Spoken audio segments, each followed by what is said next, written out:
যার ঘরের মধ্যে আব্বা আছে তার ঘরের মধ্যে জান্নাত আছে। জোরে বলেন সুবহানাল্লাহ। কেমন জান্নাত, কেমন জান্নাত আল্লাহ নবীকে জানায় দিলেন, নবী আবার উম্মতদেরকে জানায় দিলেন।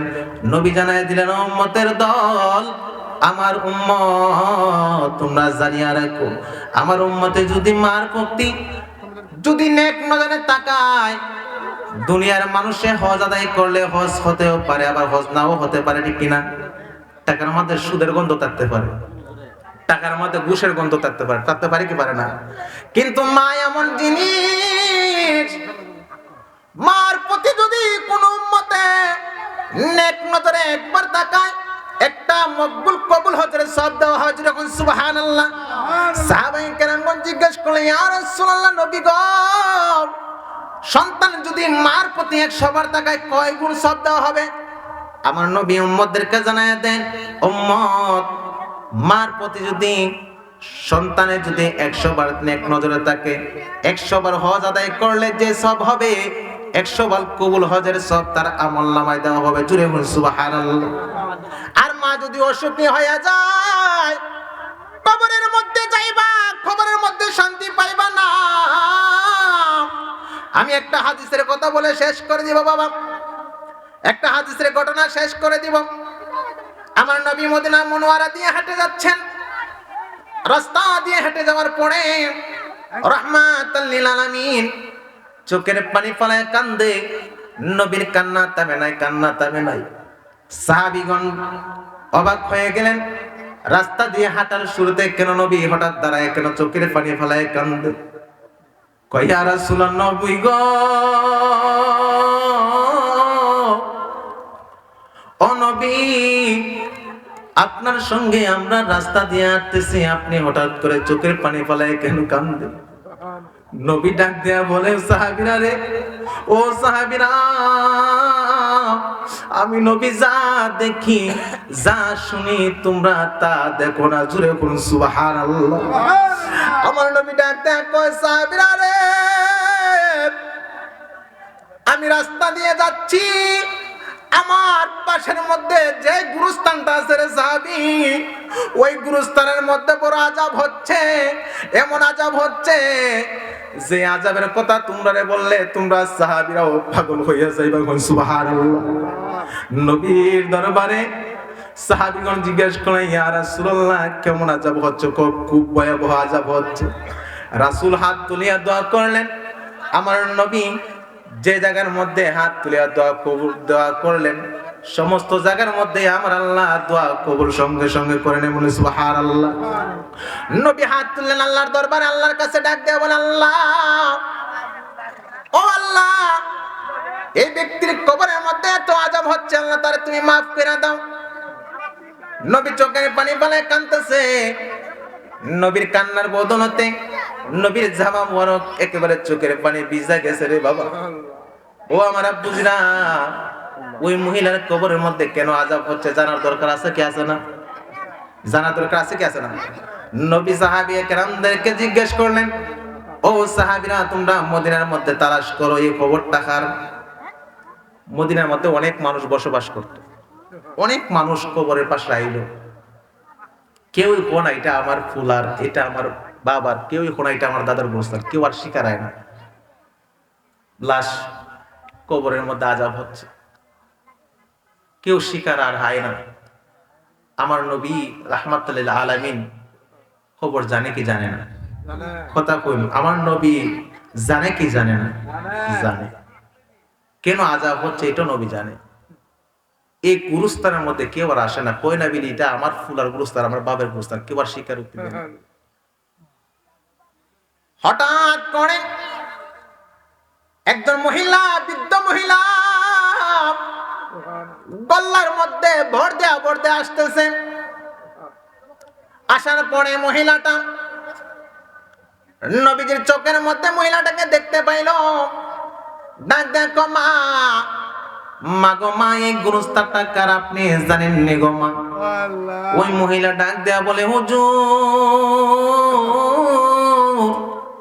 হুজুর, এই গুরুস্থানটা আমার ছেলের।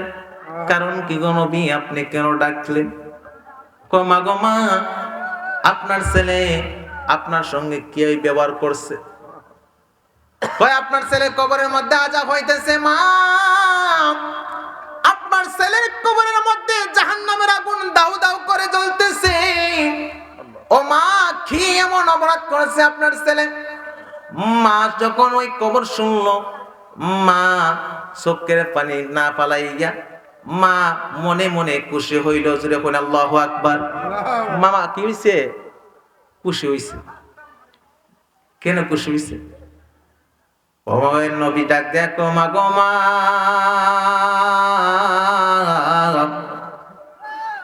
আপনার ছেলের কবরের মধ্যে জাহান্নামের আগুন দাউ দাউ করে জ্বলতেছে। কবরের মধ্যে এমন সাপ, দুনিয়ার সাপের একটা মুখ। কবরের মধ্যে যতগুলা সাপ আছে রে বাবা, হাদিসের কথা, আমার বানোয়াট কথা নয়, এক একটা সাপের মুখ হবে 7টা। কয়টা? 7টা মুখ হবে।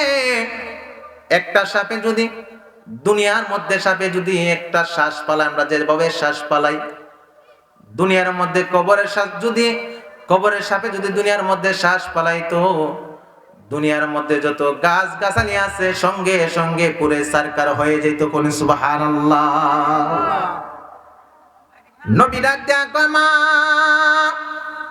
মা গো মা, আপনার ছেলের কবরের মধ্যে ভীষণ আযাব হচ্ছে। ও মা, আপনার ছেলেকে আপনি মাফ করে দেন। মা যদি সন্তানের মাফ করে দেয়, আল্লাহ মাফ করে দেয়। বলি সুবহানাল্লাহ। ডাক দেয়া বৃদ্ধ মহিলা কই, ইয়া রাসূলুল্লাহ, নবী গো,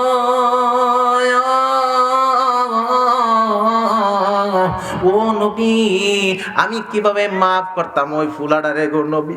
ও নবীজি, আমি ঘরের মধ্যে এমন ভাবে বসবাস করছি, আমার ছেলেটা যখন ছোট্ট ছিল আমার স্বামী দুনিয়া থেকে বিদায় নিয়ে গেছিল গো নবীজি। আমি অনেক কষ্ট করিয়া আমার সন্তানটারে আমি লালন পালন করিয়া বড় করেছি। ইয়া রাসূলুল্লাহ, নবী গো,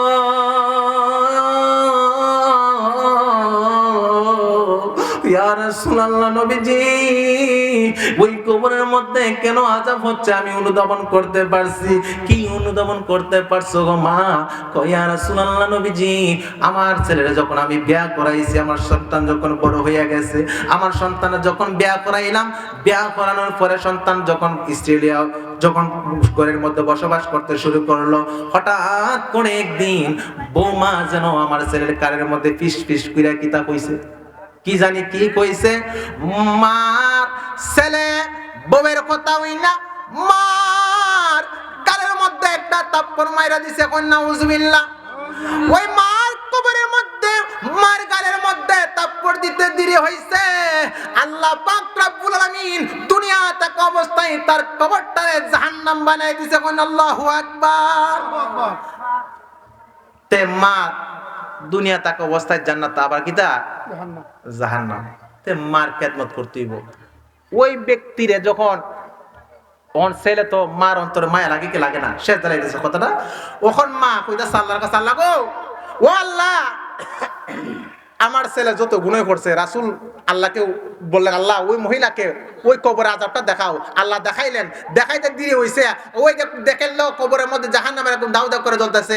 আল্লাহর কাছে ওই মহিলা 2 হাত তুলিয়া রাসূলের সঙ্গে হাত তুলে দোয়া করলেন, আল্লাহ ওই জাহান্নামী কবরটাকে আব্বার জান্নাতের বাগান বানাইছে। সুবহানাল্লাহ। শীতের মাস আইছে, আপনি যদি মার কাছ থেকে দোয়া নিতে চান, মা কোনোদিন হইতো না পুত্র আমার একটা কম্বল এনে দে, কইব? মা কয় না। সন্তানের যদি ইচ্ছা করে একটা কম্বল এনে দে, একটা তুষক এনে দে, একটা চাদর এনে দে, মা চাদরটা লাগাইতে দিলে হইব, দোয়া আমার মুক্তি হন লাগতো না, আল্লাহর পক্ষ থেকে দোয়া আইব। সুবহানাল্লাহ। আল্লাহ যেন আমাদের সকলকে মায়ের খেদমত করার, আপনাকে আমাকে কবর থেকে শিক্ষার তৌফিক দেওয়ার সময় বলেন আমিন। ওয়া মা আলাইনা ইল্লাল বালাগ। আসসালামু আলাইকুম ওয়া রাহমাতুল্লাহ।